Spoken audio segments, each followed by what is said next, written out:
Hello guys, welcome back to my YouTube channel. अगर आप हमारे चैनल पर नए आए हो तो प्लीज़ चैनल को सब्सक्राइब करना ना भूले। तो चलिए बिना टाइम को वेस्ट करते हुए आज की कहानी की शुरुआत करते हैं। कहानी की शुरुआत होती है सन 1885 से, जब समंदर के किनारे थॉमस नाम के एक लाइट हाउस कीपर को जख्मी हालत में एक लड़की बेहोश मिलती है। वो उसे अपने लाइट हाउस में ले आता है। जब उस लड़की को होश आता है तो वो देखती है कि उसके पेट में पट्टी बंधी है। वो समझ जाती है कि थॉमस ने उसकी जान बचाई है। वो थॉमस से बताती है कि समंदर के नीचे एक राज है एटलांटिस, मैं वहाँ की रानी हूँ। मेरे दुश्मनों ने मुझ पे हमला किया था। धीरे धीरे थॉमस और क्वीन एक दूसरे के करीब आ जाते हैं। इसके बाद इनका एक बेटा होता है जिसका नाम ये लोग रखते हैं आर्थर। एक बार फिर वही क्रिएचर क्वीन को पकड़ने आ जाते हैं जिन्होंने उस पर पहले भी हमला किया था। वो उसे वापस एटलांटिस ले जाने के लिए आए थे। उन लोगों में काफी हाथापाई होती है। रानी सबको खत्म कर देती है। इसके बाद वो थॉमस से कहती है कि मुझे जाना होगा वरना अगली पूरी फौज आएगी, इससे हमारे बच्चे पर भी खतरा होगा। यह कहकर वो वापस अपनी दुनिया में चली जाती है। कुछ समय बिताने के बाद थॉमस का बेटा आर्थर बड़ा हो जाता है। वो अपनी क्लास के साथ एक फिश एक्वेरियम हॉल में जाता है। वहाँ उसे कुछ बच्चे परेशान करते हैं। ये देखकर एक शार्क बहुत गुस्सा होती है और वो जोर जोर से ग्लास में टक्कर मारने लगती है। फिर आर्थर उसे हाथ दिखाकर शांत करता है। आर्थर समुद्र के जीव से बात कर सकता था, वह उसे समझ सकता था। कुछ साल बीतने के बाद आर्थर की मॉम उसे युद्ध कला सिखाने के लिए वॉल्को नाम के एक योद्धा को भेजती है। वो उसे पानी की दुनिया के बारे में बताता है। उसके पास जो ट्राइडेंट होता है वो एक शाही ट्राइडेंट होता है। वॉल्को आर्थर से बताता है कि तुम्हारी मॉम को अगर इस दुनिया में सबसे ज्यादा प्यार है तो वो तुमसे है। तुम्हारे पिता से मिलने से पहले तुम्हारी माँ, जो कि एक क्वीन थी, उनका रिश्ता राजा ऑरवेक्स से तय हो गया था। जब तुम्हारी मॉम तुम्हारे पिता के साथ थी तब राजा ऑरवेक्स के सैनिक उन पर बार बार हमला करते। तुम्हारी जान बचाने के लिए उन्हें एटलांटिस वापस जाना पड़ा। लेकिन जब राजा ऑरवेक्स को ये बात पता चली कि उनका एक बेटा भी है जो आधा इंसान है, ये बात वो बर्दाश्त नहीं कर पाए और उन्होंने तुम्हारी मॉम को मरवा दिया। यह सुनकर आर्थर बहुत दुखी होता है। इस घटना के कई साल बाद हम एक रशियन सबमरीन को देखते हैं। उस पर कब्जा करने के लिए कुछ समुद्री लुटेरे उसमें घुस जाते हैं, लेकिन तभी वहाँ आर्थर आ जाता है। वो लुटेरों को मारकर सबमरीन में बचे सिपाहियों को बाहर निकाल लेता है। वहीं समंदर के नीचे हम एटलांटिस को देखते हैं जहाँ 7 अलग अलग राज्य हैं। उन्हीं राज्यों में से एक का राजा है ऑर्म ऑरवेक्स का बेटा होता है। ऑरवेक्स की मृत्यु हो चुकी है। ऑर्म इंसानों से नफरत करता है, इसीलिए वो समुद्र के एक और राजा नीरज से मिलता है। वो नीरज से कहता है कि इंसान समुद्र की सतह पर गंदगी मचा रहे हैं, इससे हमारी मछलियां मर रही हैं, हमें उन पर हमला करना चाहिए। नीरज उसकी बातों से सहमत नहीं होता। वो कहता है कि हमला करने के लिए समंदर के 7 राज्यों में से 4 राज्यों की सहमति होनी चाहिए। 2 राज्य तो खाक में मिल चुके हैं, अब बचे हैं 5 राज्य। अगर 4 राज्य तुम्हारे साथ हो जाते हैं तो इसके बाद तुम ओशियन मास्टर बन जाओगे, लेकिन मैं तुम्हें सहमति नहीं दूंगा क्योंकि मैं जानता हूँ तुम ऐसा ओशियन मास्टर बनने के लिए कर रहे हो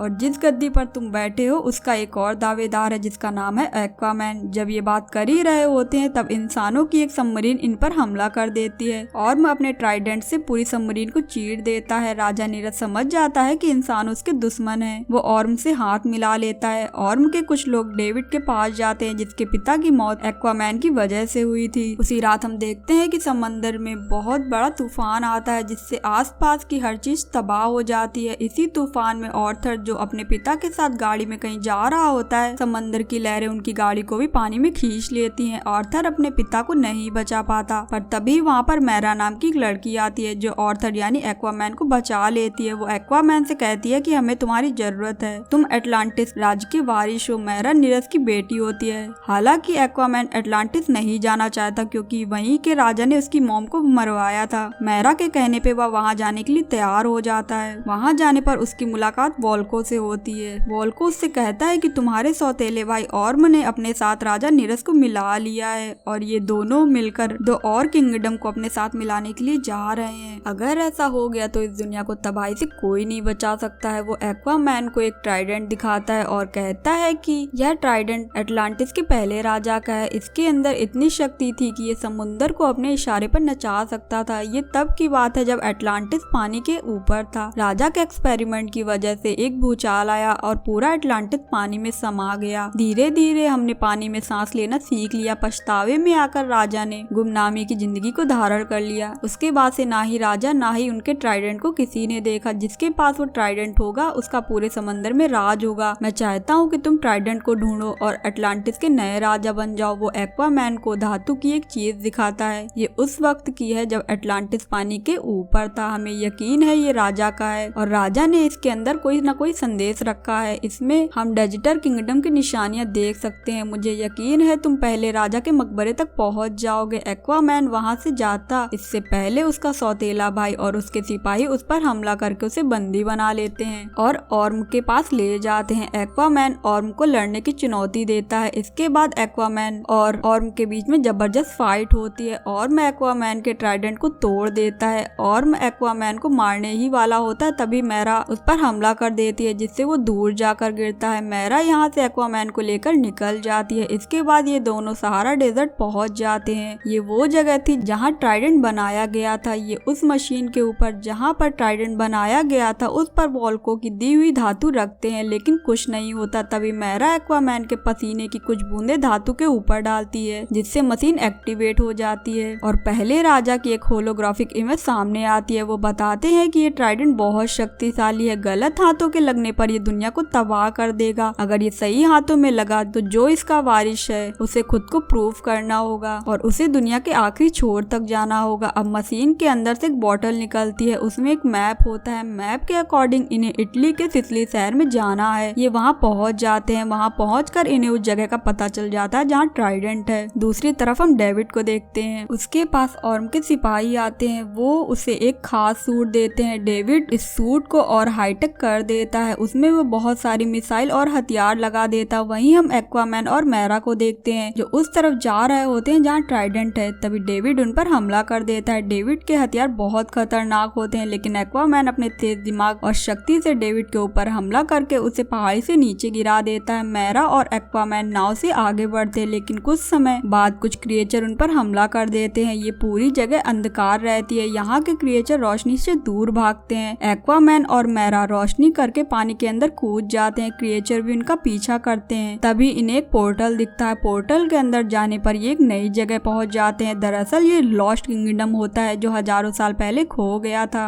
एक्वामैन वहाँ एक लेडी देखता है। ये लेडी कोई और नहीं बल्कि उसकी मॉम होती है जो आज भी जिंदा थी। एक्वामैन अपनी मॉम को देखकर बहुत खुश होता है और उन्हें गले लगा लेता है। फिर उसकी मॉम कहती है कि यहाँ से निकलना नामुमकिन है। अगर हमें यहाँ से निकलना है तो हमें ट्राइडेंट को हासिल करना होगा। लेकिन ट्राइडेंट की रक्षा राक्षस कैराथीन करता है। एक्वामैन ट्राइडेंट को लेने के लिए वहाँ से निकल पड़ता है। जब वो पानी के अंदर जाता है तो देखता है कि उसके सामने ट्राइडेंट है लेकिन वो कैराथीन के पास है। कैराथीन एक्वामैन के ऊपर हमला कर देता है। एक्वामैन कैराथीन की बात सुन सकता था। वो कैराथीन से बात करना शुरू करता है। कैराथीन कहता है कि पहले राजा के बाद तुम पहले इंसान हो जिसने मुझसे बात की है। वो कहता है कि तुम कौन हो? तब एक्वामैन कहता है कि मैं कोई नहीं हूँ। मैं यहाँ बस अपने लोगों की जान बचाने के लिए आया हूँ और ट्राइडेंट मेरी आखिरी उम्मीद है। कैराथीन कहता है कि ठीक है, मैं तुम्हें एक मौका देता हूँ। इसके बाद एक्वामैन पहले राजा की मूर्ति के पास जाता है जिनके हाथ में ट्राइडेंट था। वो ट्राइडेंट को पकड़ता है और एक ही झटके में उनसे छीन लेता है। ट्राइडेंट हाथ में आते ही उसका नर्वस सिस्टम पानी में रहने वाले हर जीव से जुड़ जाता है। इसके बाद एक्वामैन अपनी मॉम और मैरा के सामने आता है। उसका पूरा रूप बदल गया होता है। कहानी में आगे हम ऑर्म को देखते हैं जिसने एक और सल्तनत को अपने साथ मिला लिया होता है। तीनों सल्तनत के साथ मिलकर वो चौथी सल्तनत के पास जाते हैं। वो चौथी सल्तनत को अपने साथ मिलाने के लिए कहते हैं लेकिन चौथी सल्तनत मना कर देती है। लेकिन ऑर्म कहता है हमें धरती पर कब्जा करने के लिए इंसानों को खत्म करना होगा। लेकिन चौथी सल्तनत मना करती है। तभी इनके बीच जबरदस्त फाइट होती है। लेकिन तभी वहाँ एक्वामैन मैरा और अपनी मॉम के साथ कैराथीन क्रिएचर पर सवार होकर आ जाता है। जब सब देखते हैं कि एक्वामैन के पास पहले राजा का ट्राइडेंट है तो सब उसे अपना राजा मान लेते हैं और मैं एक्वामैन को लड़ने का चैलेंज देता है और इन दोनों की लड़ाई पानी के ऊपर सबमरीन में होती है। दोनों में बहुत जबरदस्त लड़ाई होती है। एक्वामैन ऑर्म को हरा देता है। तभी उन दोनों की मॉम वहाँ आ जाती है। वो ऑर्म को बताती है कि एक्वामैन ने मेरी जान बचाई है। इसके बाद मैरा सबसे कहती है कि अटलांटिस का बादशाह एक्वामैन है। कहानी में आगे हम एक्वामैन की माँ को देखते हैं। वो लौटकर वापस जाती है जहाँ थॉमस आज भी उसका इंतजार कर रहा होता है। ये दोनों एक दूसरे से मिलकर बहुत खुश होते हैं। मूवी के पोस्ट क्रेडिट सीन में हम देखते हैं डेविड को जिसे स्टीफन नाम के एक वैज्ञानिक ने बचा लिया होता है। कहानी यही एंड होती है। स्टोरी अगर पसंद आई हो तो प्लीज वीडियो को लाइक और चैनल को सब्सक्राइब करना ना भूलें।